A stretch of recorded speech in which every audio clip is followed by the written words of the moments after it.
G'day, it's Anthony Lima here from Revo Group. Just doing a quick demonstration here of the Portascan CA, our new testing device for wood poles. This is our new device here. We can place it on a stick like we have, and we can actually run the device up the pole. And because of the lightweight nature of the Portascan, this can go right up to the cross arm. And in fact, one of the features of it is it can actually test a cross arm from the ground, and we can make sure that the timber that's still remaining in the cross arm means it's suitable to remain in service. Runs off of an Android little tablet. It's a bit hard to see in the sun. So to obtain the density, all we do is place the Portascan CA directly up against the pole, and we just tap on the button on the tablet. After about 5 seconds, it will come back with a reading, and we just need to make sure that it's valid for the timber that we're checking. It's come back as 804 kilograms per cubic metre. That's what we use as our baseline density. So all our readings from this point onwards, that's what it will be compared to. So now that we have our reference density, the next step is to do an investigation. What we'll do is just do a zigzag motion up and down, and it will come up and tell us whether or not there's a reduction in density of the timber that we're checking. We just run it up and down the pole just like this, just to make sure that there's enough material within the area that we're testing. So I said it's about 80 millimeters into the pole. This one, because it's a slightly lower density, we're getting about 97 millimeters in.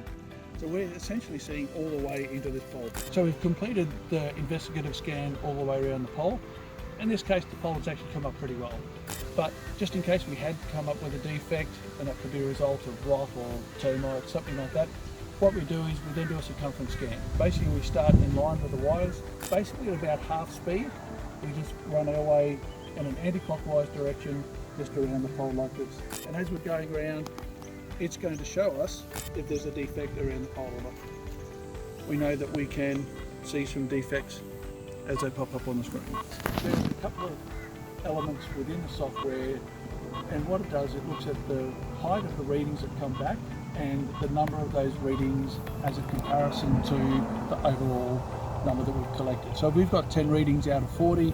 That's 25% of the readings, and if those readings are under, say, 50 millimeters, then it will indicate that it needs another test. It's really results on site, and the inspector will know what to do next once he's got a result from it. Look guys, thanks very much for listening. Just a couple of things to wrap up before I go. Remember, it's designed as a relative density device for timber. It's an indicator of whether the timber is in good condition or not. It can be used on timber poles, piles, bridges, a whole range of different timber structures.